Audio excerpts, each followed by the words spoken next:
Oke, hari ini pertemuan kelima, yaitu tentang kompetensi komunikasi, ya. Nah, komunikasi sendiri ini sangat penting ya dimiliki oleh seorang pengusaha, yang mana kemampuan berkomunikasi ini ya harus baik gitu ya, apalagi untuk pengusaha pemula. Karena semua operasional perusahaan, mulai dari perencanaan, ya, pengadaan, bahan baku, produksi, pemasaran, sampai dengan layanan purna jual, ya, harus ditangani sendiri. Yang mana pada semua tingkatan operasional tersebut harus melakukan komunikasi dengan orang lain. Ya, jadi menyampaikan informasi kepada orang ini harus lancar dan diperlukan kemampuan komunikasi.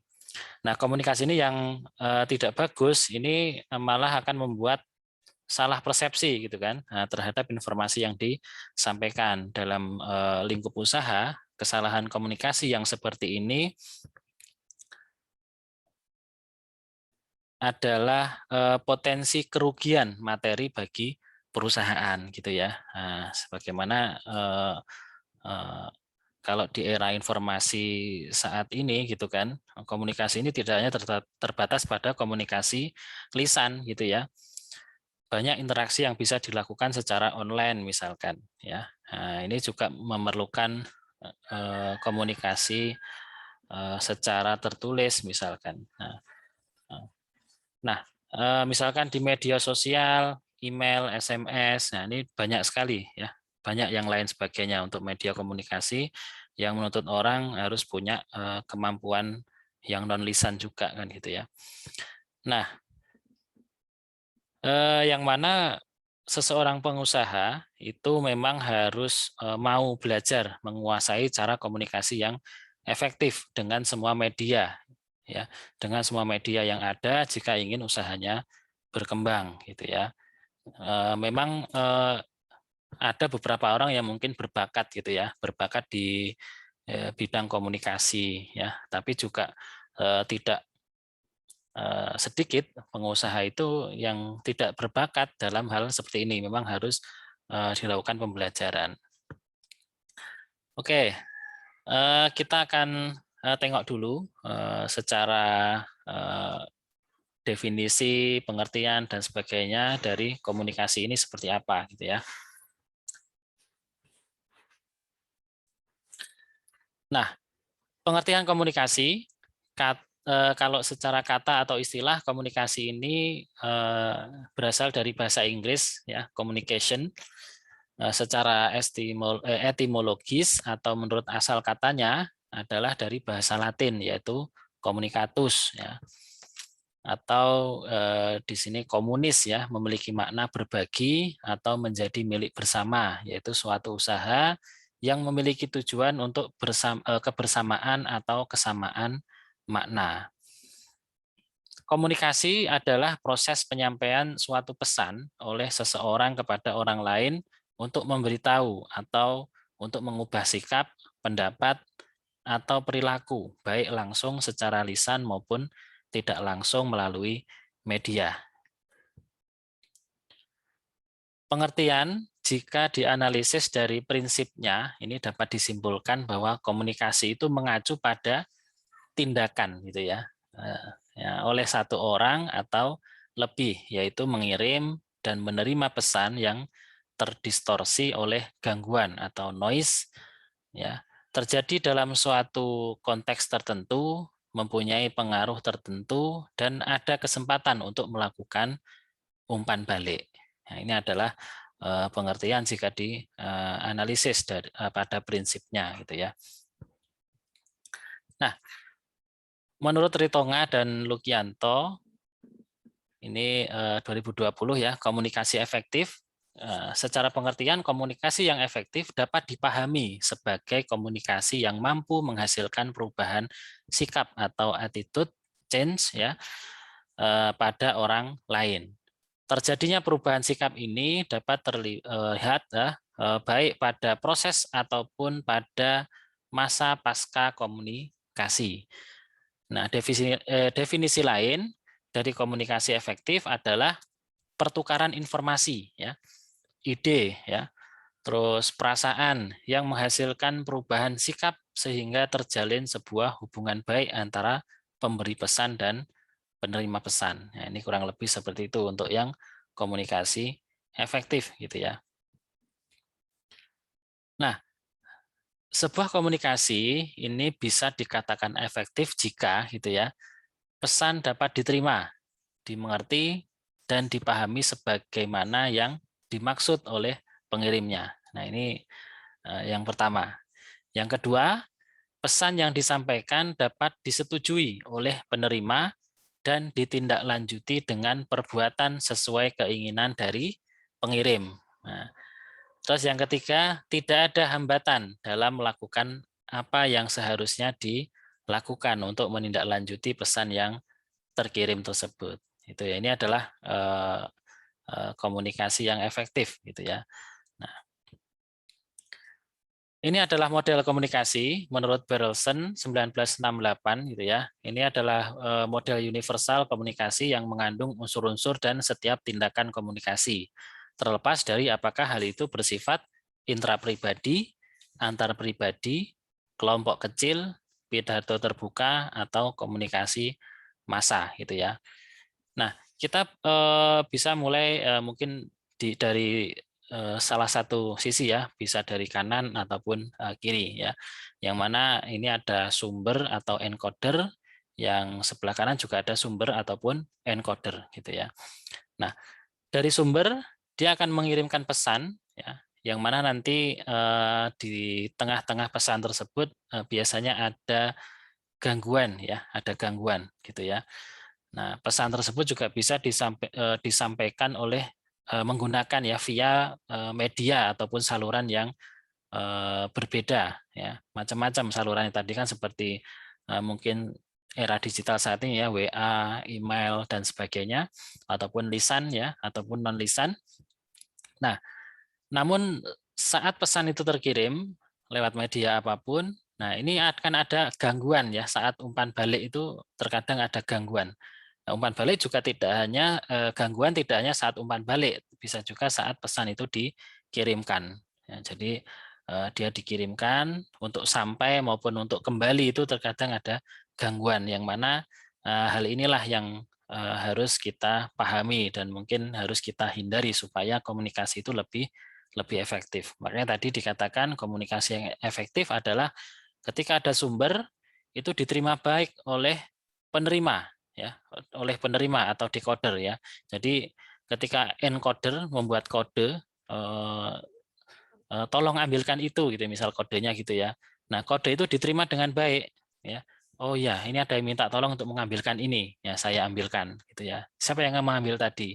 Yang minta tolong tadi, gitu kan. Terus saya kasihkan ke yang minta tolong. Nah, ini kan pas, gitu ya, masuk sumber atau encoder, dia pesan terkirim meskipun ada gangguan mungkin minimal, gitu ya.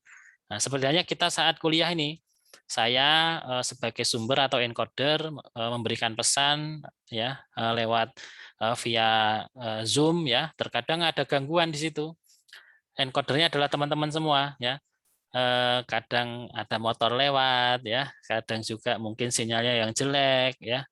Atau mungkin ada suara-suara yang lain. Nah, ini bisa menjadi sebuah gangguan, sehingga itulah yang akan mungkin bisa saja mengganggu dari komunikasi kita, gitu ya. Baik. Nah, berikut adalah komponen komunikasi, gitu ya. Kalau dilihat di sini dari lingkungan, gitu ya. Lingkungan, ada lingkungan komunikasi, ada fisik, sosial, psikologis, dan temporal atau waktu, gitu ya. Nah, terus juga ada sumber penerima, terus juga ada encoding dan decoding, ya. Tadi, ya, encoding itu adalah penyandian, decoding adalah pemecah dari sandi tersebut. Terus juga dipengaruhi oleh kompetensi komunikasi, ya, baik itu verbal maupun nonverbal. Yang verbal itu, ya, lisan atau tertulis, nonverbal ada tanpa kata atau isyarat, ya, atau gerak dan mimik, ya. Jadi dia tanpa kata atau isyarat, gerak dan mimik. Terus ada pesan yang disampaikan, terus ada saluran ya. Saluran ini bisa suara, visual, olfaktori maupun lewat taktil atau sentuhan ya. Terus di sini juga ada gangguan. Maaf, ada umpan balik ya, umpan balik atau respon dari encoding tadi. Terus ada gangguan. Gangguannya ada berupa fisik, psikologis dan juga semantik ya. Fisik ini ada orang lain yang berbicara misalkan gitu ya. Terus secara psikologis ini pemikiran yang sudah ada di kepala kita, misalkan oh saya itu enggak setuju dengan pendapat ini gitu ya misalkan. Terus saya katakan harusnya itu begini, ya dia tidak akan pernah menerima pendapat saya. Nah ini adalah secara psikologis atau karena pendapatnya dia sudah berbeda. Atau semantik, ya salah mengartikan makna. Saya bilang apa karena mungkin kurang lengkap, entah dari ekspresi saya atau mungkin dari saya punya maksud yang maksud itu tidak tersampaikan dalam pesan sehingga dia penerima itu salah mengartikan, gitu ya. Nah ini adalah macam gangguan gitu ya. Oke.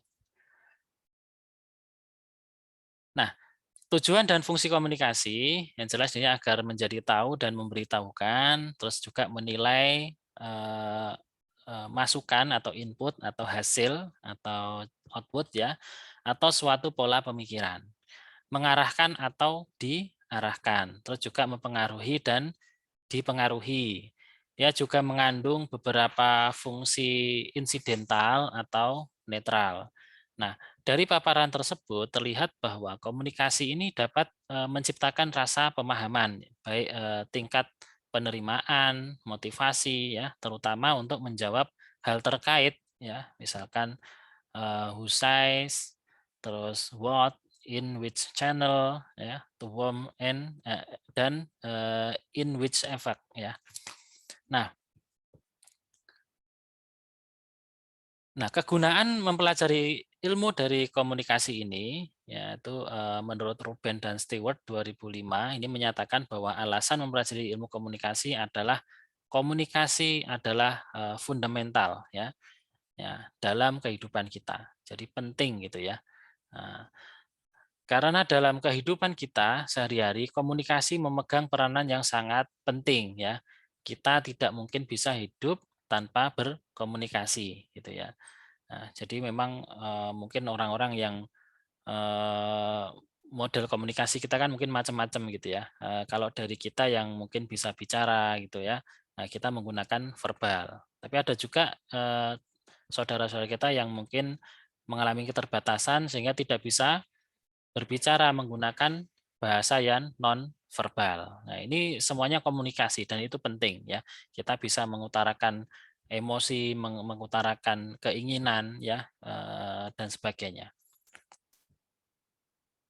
Nah, alasan lain untuk mempelajari ilmu komunikasi adalah komunikasi adalah merupakan suatu aktivitas yang kompleks ya. Komunikasi adalah vital untuk suatu kedudukan atau posisi efektif ya. Suatu pendidikan tinggi ini juga tidak menjamin kompetensi komunikasi yang baik. Jadi teman-teman setelah lulus itu tidak dijamin oleh Poltekkes bisa berkomunikasi dengan baik gitu ya. Bahkan mungkin banyak sekali entah itu dosen entah dari mahasiswa itu kalau pas zaman konsul-konsul tugas akhir itu pasti akan ada komplain ya. Nah, ini bahasanya kok kayak ngobrol sama temannya kan gitu ya. Sehingga ini adalah hal-hal yang mungkin perlu dihindari atau perlu diperbaiki. Komunikasi kepada Bapak Ibu dosen ya tetap harus menggunakan bahasa sopan yang dan santun gitu ya. Nah, komunikasi adalah populer ya. Jadi memang komunikasi ini menjadi hal yang sangat populer di masyarakat maupun di dunia digital dan lainnya ya gitu ya. Jadi memang pengembangannya seperti Facebook, WhatsApp, Instagram, Telegram ya banyak sekali gitu ya. Bahkan bisa kayak di Telegram itu kan kita dengan mudahnya gitu ya berkomunikasi dengan orang luar negeri, tinggal ketik aja namanya atau seperti apa gitu ya. Terus juga LinkedIn, banyak sekali komunikasi ini sangat populer sekali ya. Oke, tinggal nanti tujuan atau mungkin apa yang akan kita targetkan untuk komunikasi tersebut. Nah, komunikasi dalam organisasi ini adalah merupakan suatu hal yang paling penting dalam menjadi bagian dari tuntutan profesi atau suatu keahlian. Yang mana kita sebagai fisioterapis gitu ya, termasuk urgent ini ya, termasuk komunikasi ini adalah hal yang sangat penting, apalagi kita berkomunikasi dengan klien. Juga sebagai wirausaha ya. Jadi kita berkomunikasi dengan lawan apa namanya, mungkin klien kita ataupun partner kita dalam berwirausaha kan gitu ya. Nah, terus keterampilan berkomunikasi yang baik meliputi kemampuan dasar untuk mengirim dan menguraikan pesan secara akurat dan efektif untuk memperlancar pertemuan. Ini kalau di wirausaha seperti ini. Jadi janjian kapan bisa ketemu dengan perusahaan lain misalkan. Nah, untuk memahami cara terbaik dalam penyebaran informasi dalam sebuah organisasi, serta memahami makna simbolis tindakan-tindakan seseorang sebagai manajer. Nah, ada dua komunikasi yang terjadi, yaitu komunikasi organisasi dalam bentuk makro dan juga secara mikro. Gitu ya. Komunikasi makro ini terjadi antara organisasi tersebut dengan lingkungannya. Jadi misal ada klinik fisioterapi ya antara bos dengan anak buah, dengan fisioterapis, dengan cleaning service, dengan satpam yang bekerja di situ ya. Atau dengan organisasi lainnya gitu ya. Nah, jadi kalau dengan organisasi lainnya maaf ini tadi yang makro ya. Kalau makro berarti dengan lingkungan, misal klinik fisioterapi ya dengan tetangga kliniknya ya, depan, belakang, samping ya. Nah, itu bagaimana kita berkomunikasi dengan baik.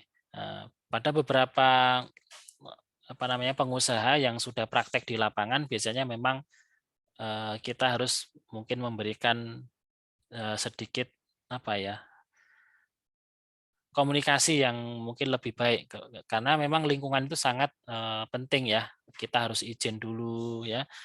Kita harus apa namanya permisi dengan lingkungannya. Siapa tahu klinik kita itu mengganggu tetangga kita gitu kan. Nah, kadang kita tidak memikirkan itu ya.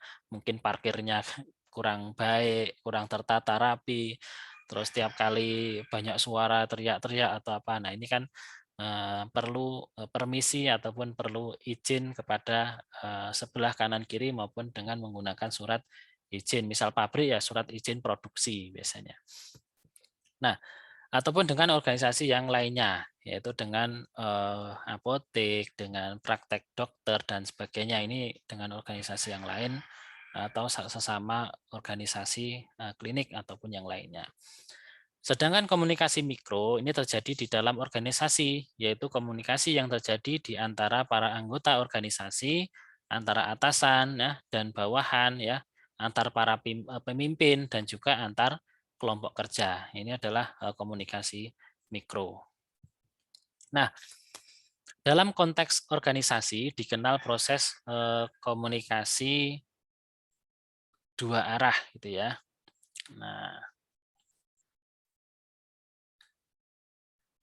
Nah, yang satu ini misalkan pemberi pesan media terus ke penerima pesan.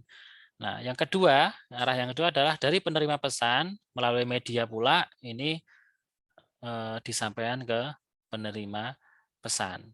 Bila hanya salah satu yang terjadi, misal nomor satu atau nomor dua, nah ini dikatakan terjadi komunikasi satu arah, gitu ya.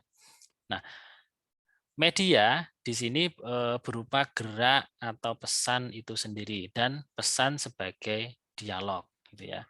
Jadi kalau hanya salah satu, berarti komunikasi satu arah, ya. Nah, kalau dua berarti ya komunikasi dua arah gitu ya. Nah, komunikasi formal dan informal ya. Komunikasi formal ialah komunikasi resmi yang menempuh jaringan organisasi struktur formal di mana informasi ini tampaknya mengalir dengan arah yang tidak dapat diduga gitu ya. Nah, dan jaringannya digolongkan sebagai selentingan, kadang seperti itu. Terus komunikasi informal ialah komunikasi yang menempuh saluran yang sering disebut selentingan. Kalau ini memang yang informal ini sudah jalurnya ya salurannya memang di selentingan itu, yaitu suatu jaringan yang biasanya jauh lebih cepat dibandingkan dengan saluran-saluran yang resmi gitu ya. Nah, informasi informal atau personal ini muncul dari interaksi di antara orang-orang ya. Jadi misalkan saya punya leaflet atau punya mungkin selebaran. Nah, ini kan disampaikan ke klinik ini kan secara resmi. Kalau informal ini ya misalkan saya punya pasien, pasien tersebut menyampaikan ke tetangganya yang sedang sakit, diminta nih berobat ke tempat kliniknya Pak Fendi misalkan. Nah, itu. Nah, komunikasi ke atas, ke bawah, horizontal dan silang. Wah, ini kayak apa ini ya? Komunikasi vertikal atau upward communication untuk yang komunikasi ke atas. Nah, komunikasi dari bawah ke atasan yang mencakup sistem-sistem kritik, saran, evaluasi, dan aspirasi. Yang mana nanti ini akan berguna ketika teman-teman berwirausaha ya, entah sebagai atasan, berarti teman-teman nanti siap-siap ini ya. Nah, beberapa alasan penting arus komunikasi ke atas didasarkan pada ini untuk membantu membuat keputusan untuk organisasi. Jadi tidak bisa jadi keputusan organisasi itu kan kebijakannya mungkin diambil dari yang paling bawah terkadang gitu ya. Terus memberitahukan kepada atasan kapan bawahannya siap menerima apa yang dikatakan kepadanya kan gitu ya. Terus sebagai tempat aspirasi, evaluasi dan saran dari bawahan sehingga atasan tahu apa yang mengganggu dalam operasi dalam organisasi tersebut. Terus menumbuhkan apresiasi ya dan loyalitas kepada organisasi. Terus juga membantu pegawai mengatasi masalah pekerjaannya dan dengan organisasi tersebut. Nah, ini adalah beberapa alasan penting ya sebagai kenapa harus ada sih arus komunikasi ke atas atau upward communication. Nah, komunikasi vertikal yang kedua adalah komunikasi ke bawah ya. Nah, komunikasi ke bawah atau downward communication ini adalah komunikasi dari tingkat yang lebih tinggi ke tingkat yang lebih rendah dari suatu organisasi. Ya, ini mencakup pedoman perusahaan misalkan ya, terus juga publikasi ke dalam, terus ada memo ya, papan buletin dan rak informasi. Nah, informasi yang dikomunikasikan dari atasan kepada bawahan antara lain misalkan informasi mengenai bagaimana melakukan pekerjaan gitu ya. Jadi instruksi gitu ya. Terus informasi mengenai dasar pemikiran untuk melakukan pekerjaan. Terus informasi mengenai kebijakan dan praktik-praktik organisasi. Terus ada informasi mengenai kinerja pegawai ya, kaitannya dengan evaluasi. Terus informasi untuk mengembangkan rasa memiliki tugas gitu ya.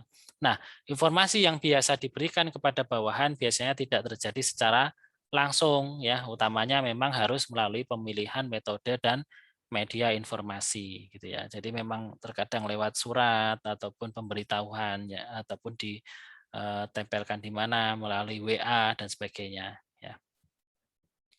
Nah, selanjutnya ada komunikasi horizontal ya atau horizontal communication. Nah, komunikasi horizontal ini terdiri dari penyampaian informasi di antara rekan sejawat satu level ini ya dalam unit kerja yang sama pula gitu ya.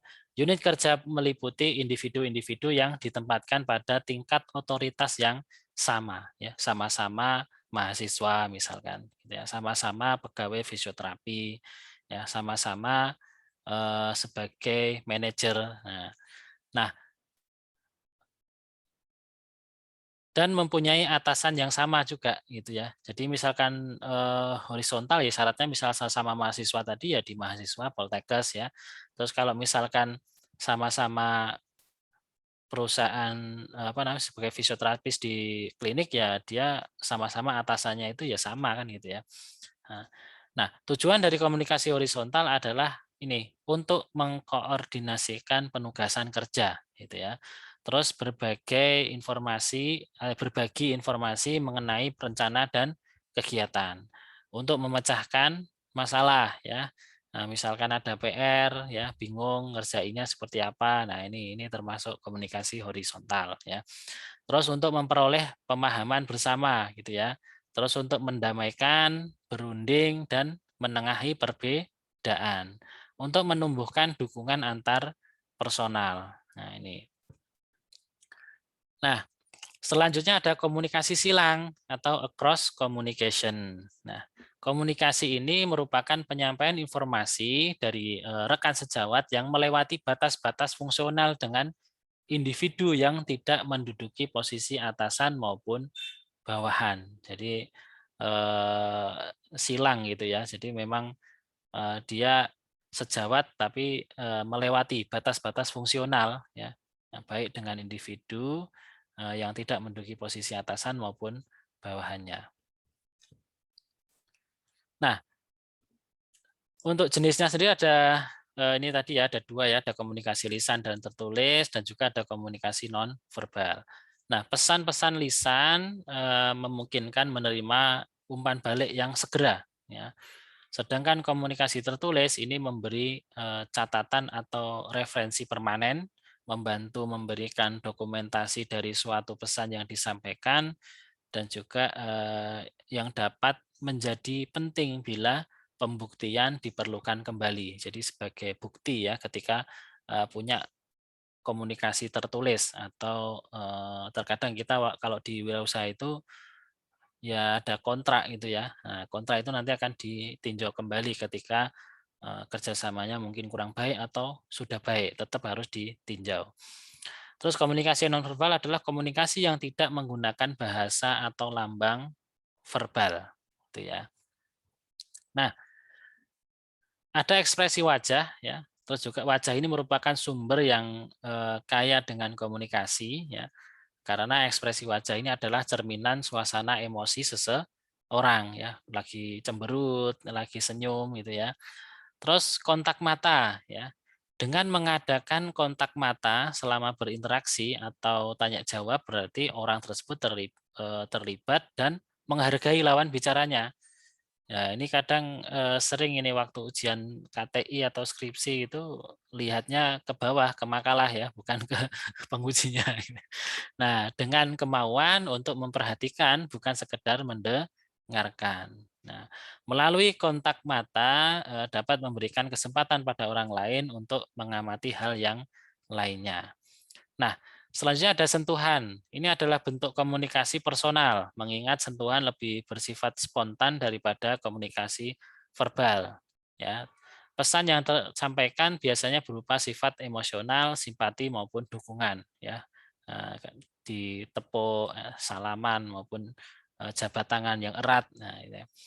Terus ada postur tubuh dan gaya berjalan. Nah, postur tubuh dan gaya berjalan ini juga merefleksikan emosi, ya. Lagi jalan kakinya keras ke tanah, apa namanya, saat menginjak tanah itu keras gitu ya, bruk bruk bruk bruk. Nah, mungkin lagi marah atau kesel gitu ya, lagi sebel gitu ya. Nah, konsep diri ya, jadi merefleksikan emosi, konsep diri dan tingkat kesehatannya gitu ya. Terus ada sound atau suara ya, rintihan, menarik napas panjang ya, terus tangisan, ini juga salah satu ungkapan perasaan dan pikiran seseorang yang dapat dijadikan komunikasi. Oh, dia nangis, oh mungkin dia capek atau seperti apa gitu ya. Nah, terus ada gerak isyarat adalah hal yang dapat mempertegas pembicaraan gitu ya, menggunakan isyarat sebagai bagian total dari komunikasi seperti mengetukkan kaki atau menggerakkan tangan selama berbicara gitu ya. Terus menunjukkan seseorang dalam keadaan stres atau bingung atau sebagai upaya untuk menghilangkan stres gitu ya. Nah, ini. Nah, ada 5 kaidah komunikasi yang telah dikenal dengan 5 ini ya, the five apa ini? Inevitable laws of effective communication gitu ya. Nah, ini dirangkum dalam satu kata yang mencerminkan esensi dari komunikasi itu sendiri, yaitu reach. Nah, ini terdiri dari respect, empati, audible, clarity, dan humble, yang berarti kalau reach tadi kan merengkuh atau meraih gitu ya. Nah, respect ini kaidah pertama dalam berkomunikasi secara efektif adalah sikap menghormati dan sikap menghargai terhadap khalayak atau hadirin. Harus diingat bahwa pada prinsipnya manusia itu ingin dihargai dan dianggap penting diakui, kan gitu ya. Terus empati. Nah, kaidah kedua adalah empati, yaitu kemampuan untuk menempatkan diri pada situasi atau kondisi yang dihadapi oleh orang lain. Nah, rasa empati tersebut akan memberi kemampuan untuk dapat menyampaikan pesan atau message dengan cara dan sikap yang akan memudahkan penerima pesan atau receiver menerimanya, gitu ya. Empati berarti kemampuan untuk mendengar dan bersikap perseptif atau siap menerima masukan ataupun umpan balik ataupun dengan sikap yang positif. Nah, jadi ada empati gitu ya. Nah, selanjutnya ada audible. Ini adalah kaidah ketiga ya, yaitu dapat didengarkan atau dimengerti dengan baik. Audible dalam hal ini berarti pesan yang disampaikan dapat diterima oleh penerima pesan. Ya. Selanjutnya clarity. Ini adalah kaidah keempat, adalah kejelasan dari pesan yang disampaikan. Selain bahwa pesan harus dapat diterima dengan baik, maka kaidah keempat yang terkait dengan itu adalah kejelasan dari pesan itu sendiri, sehingga tidak menimbulkan multi interpretasi atau berbagai penafsiran yang berlainan. Terus ada humble, kaidah kelima dalam komunikasi yang efektif adalah sikap rendah hati ya. Jadi sikap ini merupakan unsur yang terkait dengan hukum pertama ya untuk membangun rasa menghargai orang lain. Ini biasanya didasari oleh sikap rendah hati yang dimiliki. Kerendahan hati ini juga berarti tidak sombong gitu ya, menganggap diri penting ya. Terus juga ketika berbicara di depan publik dengan kerendahan hatilah gitu ya. Terus pembicara atau presenter dapat menangkap perhatian dan respon positif dari publik pendengarnya. Kelima hukum komunikasi tersebut sangat penting untuk menjadi dasar dalam melakukan pembicaraan di depan publik. Jadi ada reach tadi ya, 5 kaidah komunikasi yang efektif. Nah, kita masuk di presentasi. Presentasi ini adalah hal yang sangat penting juga bagi seorang wirausahawan. Sebagaimana seorang wirausaha, misalkan dia akan berpartner dengan perusahaan lain atau pelanggannya adalah korporasi gitu ya. Sehingga kita akan membutuhkan presentasi yang mana presentasi itu akan menentukan apakah mereka akan melakukan pembelian atau tidak gitu ya. Nah, berbicara di depan publik mungkin bagi sebagian besar orang adalah sesuatu yang menegangkan, menakutkan ya, seakan seluruh mata ya, para hadirin ini sedang menghakimi dan seakan-akan menjadi terdakwa yang sedang diadili oleh para hadirin gitu ya. Nah, riset yang dilakukan oleh Malov dalam Makna Mara di 98 menyatakan bahwa indera pendengaran manusia hanya bisa menerima pesan 11%. Sedangkan 75%-nya diterima secara visual. Nah, ini.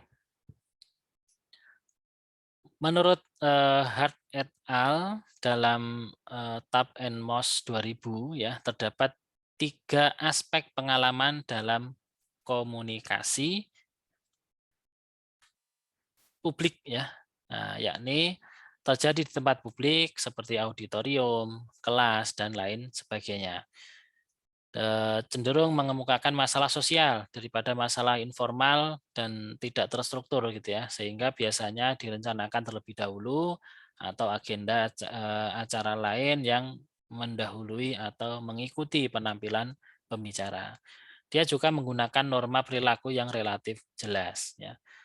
Nah, dari sisi isi ya pembicaraan memiliki satu dari 3 tujuan berikut, yaitu memberikan informasi atau ada hasil ya, menghibur atau kesenangan, dan membujuk atau meyakinkan pendengar. Nah, perubahan sikap adalah tujuan yang harus dicapai sebelum mewujudkan dari tindakan. Menurut McNamara di 98, presentasi ini cenderung menggunakan sarana pendukung seperti audio visual ya, dan berbagai teknik penyampaian pesan seperti demonstrasi, ya, partisipatif interaktif, ada drama, mungkin humor, dan teknik khusus lainnya. Hal inilah yang membedakan presentasi dari public speaking secara umum. Dengan menggunakan sarana pendukung dan teknik khusus dalam penyampaian, ya, maka presentasi dapat mengubah pidato yang cenderung rumit menjadi hal yang menarik atau sederhana, gitu ya.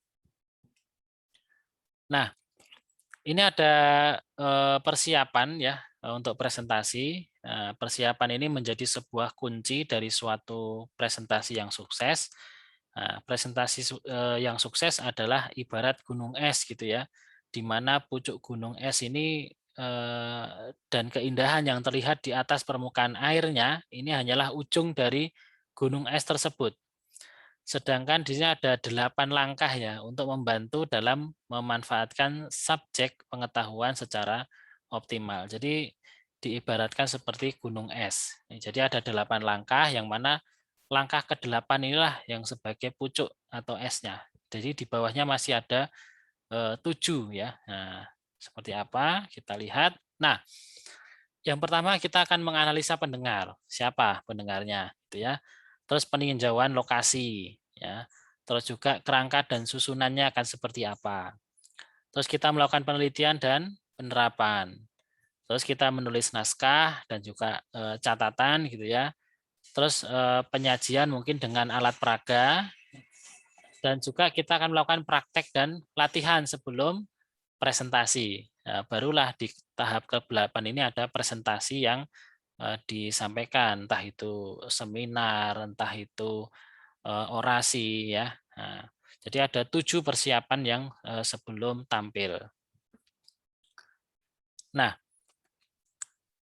nanti silakan sambil dibaca ya. Jadi memang kalau dari awal tadi ada analisa pendengar, berarti kita memikirkan judul presentasi ya, membuat slide, bahkan menuliskan garis besar perlu diselami isi kepala para pendengar. Apa yang kira-kira menjadi topik utama gitu ya. Terus peninjauan lokasi ya bagi seorang pembicara atau presenter memang sangat diperlukan ya sebelum pelaksanaan presentasi bisnis itu misalkan. Karena peninjauan lokasi akan menjawab pertanyaan di mana presentasi akan dilakukan. Yang dipertimbangkan dalam peninjauan lokasi antara lain misalkan ketersediaan sound system, layout ruangan atau pengaturan tempat duduk, posisi podium, layar, dan sebagainya. Atau mungkin via Zoom, ternyata lokasinya di kampus dengan Zoom dan seminarnya online gitu ya. Terus kerangka dan susunan ya. Tetapkan terlebih dahulu apa tujuan atau sasarannya. Setelah itu susunlah peta pemikiran dari topik yang dipilih. Kemudian buatlah agenda outline atau secara kecil catatan kecil tentang urutan pembicaraan yang akan disampaikan. Selanjutnya ada penelitian dan penerapan ya. Bagian ini lebih mengarah kepada kajian pembicara atau presenter terhadap 3 langkah sebelumnya, yaitu analisis pendengar, peninjauan lokasi, dan kerangka presentasi. Nah, penulisan naskah atau catatan dalam persiapan ini adalah menyusun ya makalah atau teks lengkap pokok-pokok pikiran ya, bisa dalam bentuk PowerPoint presentation, transparent sheet atau handout, dan kertas berukuran kartu pos ya, atau video presentation dan sebagainya sebagai materi utama presentasi Anda gitu ya. Nah, penyajian dengan alat misalkan untuk meningkatkan penyampaian pesan ya, hukum ketiga audible ya. Nah, presenter harus menguasai kegunaan dan penggunaan alat bantu secara seperti alat bantu visual ya, seperti misalnya slide ya, overhead proyektor ya, LCD ya, terus juga yang langsung dihubungkan dengan komputer atau notebook ya. Terus sebagian besar orang lebih mudah menangkap informasi yang berupa gambaran visual daripada mendengarkan. Nah, praktek dan latihan ini ada teknik-teknik yang harus diperhatikan dalam praktek dan latihan, yaitu misalkan suara, jarak pandang, perilaku, ya, menjaga diri sendiri, terus percaya diri, ya, sasaran dan jangan terlalu lama. Ya, maksudnya yang disampaikan tepat sasaran gitu ya. Nah, presentasi, dalam melaksanakan suatu presentasi setidaknya ada 9 hal penting yang harus dilaksanakan. Ini menurut Gouvet ya, 91. Yang pertama mulai dengan sebuah pause ya, terus menyajikan kalimat pertama yang ada di dalam ingatan apapun itu ya. Nah, terus memelihara kontak mata dengan pendengar atau audiens, kontrol kosakata dan suara, terus pasanglah rem. Bergerak secara alami, menggunakan alat peraga visual secara efektif, hindarilah penyimpangan, dan juga ringkaslah poin-poin utama. Ya. Nah, menurut Gumbira Said ya tahun 2005 ini ada the 8B ya untuk melaksanakan presentasi yang prima ya. Yang pertama be front atau tepat waktu, be presentable, hadir, menarik dan bermanfaat gitu ya. Terus be prepared, ini siap tempur, be relevan, mutakhir dan sesuai janji atau harapan, be organized, ini teratur dan sistematik, be receptive, ini menerima saran dan kritik dengan tulus, be thorough, ini tuntas, jelas dan menyeluruh, be brief, ini optimal dan seringkas mungkin. Nah, pada intinya di dalam melakukan presentasi efektif diperlukan kemampuan mengatur posisi ya, postur tubuh ya, menyentuh atau mendekat ya, di depan audiens ya, terus juga kemampuan menggunakan alat peraga atau alat bantu ya, terus persiapan menghadapi kecemasan ya, terus juga penyampaian dan teknik tanya jawab. Nah, ini adalah referensi utamanya yaitu dari buku kewirausahaan di modul kewirausahaan ya dari Kemendikbud. Tadi juga saya sedikit tampilkan dari buku dari Ritonga dan Lukianto 2020 buku pendamping kewirausahaan. Oke, mungkin sampai sini materi dari saya untuk hari ini.